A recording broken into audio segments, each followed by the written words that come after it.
कभी सोचा है कि फिश फार्मिंग में मछलियाँ इतनी तेजी से कैसे ग्रोथ करते हैं? ये नॉर्मल फूड से नहीं, ये साइंस का कमाल है। आओ जानते हैं। फिश हमें जैसे नहीं खाते हैं, उसको खाने के लिए एक बैलेंस डाइट की ज़रूरत होता है जिसमें protein, fat, carbohydrate, minerals and vitamins रहना चाहिए। एंड ये चीज़ प्रोवाइड करता है कंपाउंड फूड। कंपाउंड फूड एक ऐसा फॉर्मुलेटेड फूड होता है जो कि फिश की growth, reproduction, immunity and even taste को भी बढ़ाता है। एक्वाकल्चर हो या तो एक्वेरियम, कंपाउंड फूड फिश की ग्रोथ के लिए तो आइए स्टार्ट करते हैं आज की class. Hello and welcome to the class. बात करेंगे preparation of compound food for fishes. ठीक है, फिशेस के कंडीशंस में क्या है, फिशेस आपको वेराइटी ऑफ फीडिंग नेचर में मिल जाएगा। कुछ होते हैं वेजिटेरियन, यानी कि सिर्फ और सिर्फ प्लांट प्रोडक्ट को कंज्यूम करेंगे। ठीक है, एंड कुछ फिशेस होते हैं जो कि कार्निवरस होते हैं। ये हॉर्बी वेजिटेरियन मतलब कि जो हॉर्बीवोरस होते हैं, एंड कुछ होते हैं कार्निवरस जो कि दूसरे फिशेस को कंज्यूम करेंगे, छोटे फिशेस को कंज्यूम करेंगे। एंड कुछ फिशेस होते हैं ओमिनिवरस, ये तो उनकी फीडिंग हैबिटेट हो गया। तो हम क्या करेंगे, हम आर्टिफिशियली कुछ चीज़ों को बनाएंगे जो कि फिश की ग्रोथ, रिप्रोडक्शंस, है ना। क्योंकि हम फिशरी कर रहे हैं तो फिश की ग्रोथ होना ज़रूरी है, क्योंकि फिशेस की जो मतलब कि जो बिजनेस होता है वो उनकी वेट के अकॉर्डिंग उनकी कॉस्ट रहता है, तो इसलिए उनमें ग्रोथ होना ज़रूरी है एंड उसमें रिप्रोडक्शन होना भी ज़रूरी है।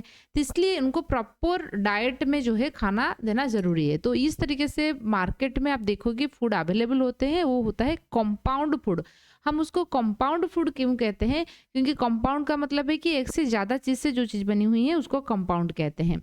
क्योंकि नॉर्मली जो न्यूट्रिशन रहता है, आपको प्रोटीन की ज़रूरत होता है, आपको कार्बोहाइड्रेट की ज़रूरत होता है, लिपिड की ज़रूरत होता है, कुछ nutrients, macro and micro nutrients होता है, एंड कुछ विटामिन होते हैं। ये सारे चीज़ें जिस फूड में रहेगा हम उसको कंपाउंड फूड कहेंगे। क्लियर हुआ? देखिए, मान लीजिए जैसे हमारे कंडीशंस में आप राइस कंज्यूम कर रहे हो या तो रोटी कंज्यूम कर रहे हो, ये है कार्बोहाइड्रेट। ठीक है, आप दाल कंज्यूम कर रहे हो, ये है प्रोटीन। तो आपने सिर्फ दाल लिया तो इसका मतलब है प्रोटीन लिया, आपने सिर्फ रोटी लिया तो इसका मतलब है कि कार्बोहाइड्रेट लिया।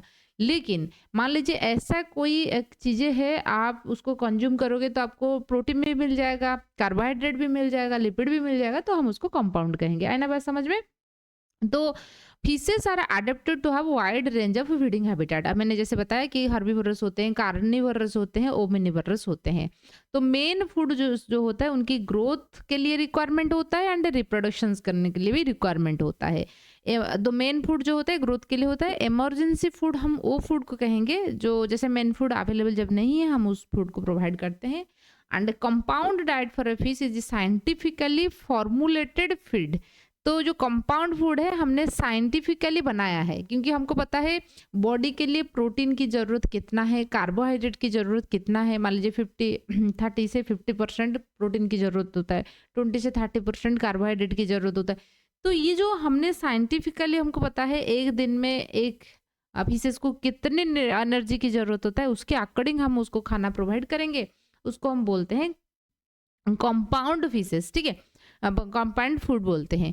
Containing essential nutrient require for fish growth के लिए एंड उसकी प्रॉपर हेल्थ, क्योंकि न्यूट्रिशंस में डेफिशिएंसी होगा तो इम्यूनिटी भी घटता है। क्यों? क्योंकि इम्यूनिटी जो है कौन प्रोवाइड करता है? एंटीबॉडी, है ना। कोई भी पैथोजन आएगा, एंटीबॉडी उसको मतलब मार डालेगा। और ये एंटीबॉडी कैसे बनता है ना? प्रोटीन से। यदि आपने खाना नहीं खाओगे तो प्रोटीन कौन, मतलब कि प्रोटीन तो नहीं है, तो एंटीबॉडी कौन बनाएगा? तो इसलिए इम्यूनिटी भी डाउन हो जाता है। तो उसको उनकी बॉडी को मेंटेन करने के लिए, आसानी से कोई डिजीज ना हो उस चीज़ को ध्यान देने के लिए ये चीज़ होता है। It is prepared by mixing different ingredient in appropriate proportion. समझ में आया ना? What is compound food? ठीक है। अच्छा, तो कंपाउंड का मतलब वही होता है ऐसा फूड जहाँ पे more than one community of food रहता है, हम उसको कंपाउंड कहते हैं। जैसे मैंने आपको बताया, कार्प जो होता है उसमें राइस ब्रेन ऑयल हम देते हैं। ठीक है ना, कोकोनट या मस्टर्ड ऑयल वगैरह हम प्रोवाइड करते हैं। वो मतलब कि हर्बीवोरस होते हैं, काटला काटला मस्टर्ड राइस ब्रेन देते हैं। पाउडर को जो algae एंड वीड्स की जो रहता है वो पाउडर भी हम प्रोवाइड करते हैं। एंड एक्वाटिक इंसेक्ट जैसे small prawn, shrimp and chip process 5:3:3 ratio में हम प्रोवाइड करेंगे। ठीक है, इस तरीके से न्यूट्रिएंट होता है। अब हम थोड़ा बात करेंगे, जो न्यूट्रिएंट हम बनाएंगे वो क्या होना चाहिए, वो इजीली डाइजेस्ट मतलब कि रेडियली एक्सेप्टेबल होना चाहिए। मतलब कि जहाँ पे भी आप देखोगे सभी एरिया में आपको अफोर्डेबल प्राइस में मिलना चाहिए, है ना? ऐसा नहीं कि आप ऐसा एक फूड बनाओगे, उनकी कॉस्ट 5 लाख है, ठीक है? हर कोई तो उसको अफोर्ड नहीं कर पाएगा, तो अफोर्डेबल होना चाहिए, अवेलेबल होना भी चाहिए। जब भी कोई प्रोडक्ट आप लॉन्च करोगे, ये चीज़ आपके दिमाग में होना चाहिए। मस्ट बी इज़िली डाइजेस्टेबल, जो उसको कंज़्यूम करेगा वो डाइजेस्ट भी होना चाहिए।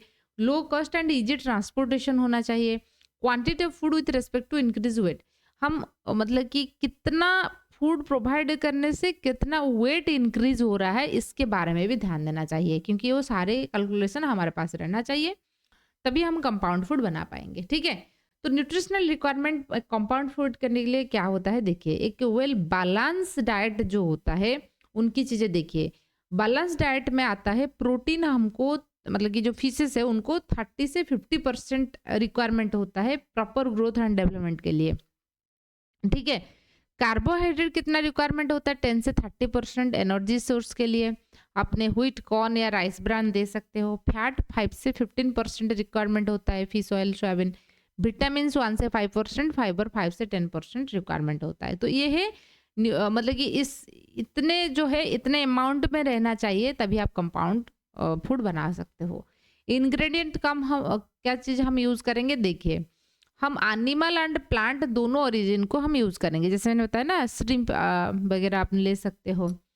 तो प्रोटीन के लिए हम fish meal, shrimp meal, blood meal, poultry by product, ये सारे को हम ले सकते हैं प्रोटीन सोर्स के लिए, क्योंकि प्रोटीन मसल्स में होता है, ठीक है ना? तो आप ले सकते हो। प्लांट में आप सोयाबीन मिल ले सकते हो, ग्राउंड नट केक ले सकते हो, या कॉटन सीड मिल ले सकते हो। यहाँ से हमको प्रोटीन मिल जाएगा। और आपको प्रोटीन कितना चाहिए? 30 से 50%। जो कंपाउंड फूड बना रहे हो उसमें 30 से 50% प्रोटीन होना चाहिए। एनर्जी सोर्स के लिए यानी कि जो कार्बोहाइड्रेट के लिए एनर्जी कहाँ से मिलता है? कार्बोहाइड्रेट, ग्लूकोज से तो एटीपी बनता है ना। राइस ब्रान आप यूज़ कर सकते हो, व्हाइट ब्रान, कॉर्न ना, ब्रोकन राइस, ये सारे को हम यूज़ कर सकते हैं। लिपिड के लिए हम फिश ऑयल यूज़ कर सकते हैं, नहीं तो soybean oil, palm oil, cod liver oil, ये सारी चीज़ों को यूज़ कर सकते हो। विटामिन एंड मिनरल्स के लिए limestone, bone meal, yeast, fish liver oil, ये सारे यूज़ कर सकते हैं। एंड ये सारी चीज़ों को होल्ड करके रखने के लिए, है ना, इकट्ठा करके रखने के लिए आप ऑगर या जेली को इस्तेमाल हम कर सकते हैं, जो कि ये जो प्रोटीन एंड एनर्जी या लिपिड चीज़ों को इकट्ठा करके रखेगा, ठीक है? तो उसके बाद हम देखेंगे हम कैसे बनाएंगे कंपाउंड फूड को। सबसे पहले होता है कि आपको इस ग्रेडिएंट को चूज़ करना है। जैसे आपको राइस ब्रान चूज़ करना है, सोयाबीन चूज़ करना है, कॉड लिवर ऑयल चूज़ करना है। तो किसमें हाई क्वांटिटी की प्रोटीन है, किसमें हाई क्वांटिटी की कार्बोहाइड्रेट है, किसमें लिपिड है, ये सारी चीज़ों को आपको पहले चूज़ करना पड़ेगा, जैसे मैंने बताई। उसके बाद उसको हम ग्राइंडिंग करेंगे, है ना? मिक्सी आप यूज़ कर सकते हो, ग्राइंडर, है ना, ईज़ी डाइजेशन होने के लिए फाइन पार्टिकल में हम कन्वर्ट करेंगे। उसके बाद ये सारे चीज़ों को हम मिक्सिंग करेंगे, है ना, मिक्स करेंगे, ब्लेंड करेंगे, है ना। उसके बाद उसको हम प्लेटाइजिंग करेंगे, मतलब कि mixed convert the mixed feed into the small plate using A feed plate machine. तो छोटे छोटे मतलब कि जो उसको पैकेट करने के लिए, जैसे बिस्किट आता है ना, तो इस तरीके से कर सकते हो। उसके बाद ये जो पैलेट बन गया उसको हम ड्राई आउट करेंगे, उसको स्टोर करके रखेंगे, ठीक है? न्यूट्रिशनल वैल्यू उसमें मेंटेन रहे। कुछ जैसे हर कोई जो खाना होता है उनका एक एक्सपायर्ड डेट होता है ना, मतलब उस पर्टिकुलर टाइम पीरियड के अंदर इस्तेमाल करोगे तो उसकी न्यूट्रिशनल वैल्यू सही रहेगा। एक्सपायर्ड होने के बाद करोगे तो फिर तबीयत में असर डालेगा। तो इसलिए वही चीज़ होता है, हम उसको अच्छे से स्टोरेज करना भी ज़रूरी है। तो अब हम देखेंगे कितने तरीके के जो कंपाउंड फीड होते हैं। कुछ पाउडर फीड होता है जो कि लार्वा फिश के लिए हम इस्तेमाल करते हैं। कुछ पैलेटेड फीड होते हैं, मतलब कि ड्राई, पैलेट का मतलब कि ड्राई फूड, ऐसे ऐसे पीस में रहेगा लेकिन वो ड्राई है, ठीक है ना? तो कभी कभार पैलेटेड फीड से क्वेश्चन आ जाता है, तो इसलिए मतलब कि शॉर्ट नोट्स करके ऐसे आ सकता है, तो आप इसको ध्यान दीजिए। Pelleted feeds, the dry feed is called pellet it to make low density use fibre. उसमें फाइबर एंड कार्बोहाइड्रेट रहता है ना, लो डेंसिटी बनाने के लिए, एंड वो high temperature and high high humidity में बनाया जाता है, ठीक है? एंड उसमें आप वो मटर पोस्टर वगैरह यूज़ कर सकते हो, है ना? डिफरेंट फिशेस स्पेसीज के लिए भी हम यूज़ कर सकते हैं। एक्सक्लूडेड फीड क्या होता है? जो सरफेस फीडर फिशेस जो होते हैं, जैसे लाबियोरुइता हो गया, वो पानी की ऐसे सरफेस में रहते हैं, ठीक है? सरफेस में रहते हैं। कुछ बॉटम डवेलर होते हैं, कुछ मिडल में रहते हैं। जो मछलियाँ सरफेस में रहेंगी, उसके लिए भी हम एक्सक्लूडेड फीड हम इस्तेमाल करते हैं। जो जो फीड फूड जो होता है, ऐसे सरफेस में फ्लोट करेगा। कुछ सिंकिंग पैलेट होते हैं, ऐसा हम कंपाउंड फूड बनाएँगे जो नीचे डूब जाएगा, मतलब कि बॉटम में आ जाएगा। तो जो फिशेस वहीं पे है, वो उसको खा लेंगे। समझ रहे हो ना? तो इस तरीके से हम कंपाउंड फूड बनाते हैं। फिर हम देखेंगे कंपाउंड फूड की एडवांटेजेस क्या होता है। Provide balance nutritions for faster growth. Faster growth के लिए आपको बैलेंस न्यूट्रिशंस की ज़रूरत होता है। Reduce feed wastage and pollution in water. तो ऑब्वियसली प्रोवाइड ये बैलेंस बैलेंस डाइट आपको मिल गया, आपको कितना प्रोटीन चाहिए, कितना कार्बोहाइड्रेट, ये तो मिल गया। तो वेस्टेज एंड पॉल्यूशंस कोई चीज़ ना होना, है ना? इसकी वजह से, क्योंकि आपने कॉड लिवर ऑयल वगैरह वो सारी चीज़ों को हमने इस्तेमाल किया। एंड फिश की हेल्थ कंडीशंस भी अच्छा रहेगा उसमें, ठीक है ना? डिजीज़ होने की चांसेस उतना नहीं रहेगा, क्योंकि हमने उसको जो प्रॉपर बैलेंस डाइट प्रोवाइड किया है, ठीक है? तो इसलिए जो कंपाउंड फूड प्रिपरेशंस जो होता है, better growth and higher reproduction value provide करता है फिशेस को। एंड प्रॉपर इंग्रेडिएंट के साथ-साथ हम फॉर्मुलेटेड फीड भी बना सकते हैं। तो ये था कंपाउंड फी फूड के बारे में। आई होप आपको चीज़ें क्लियर होगा। फिर भी कोई डाउट है पूछ लेना। So thank you.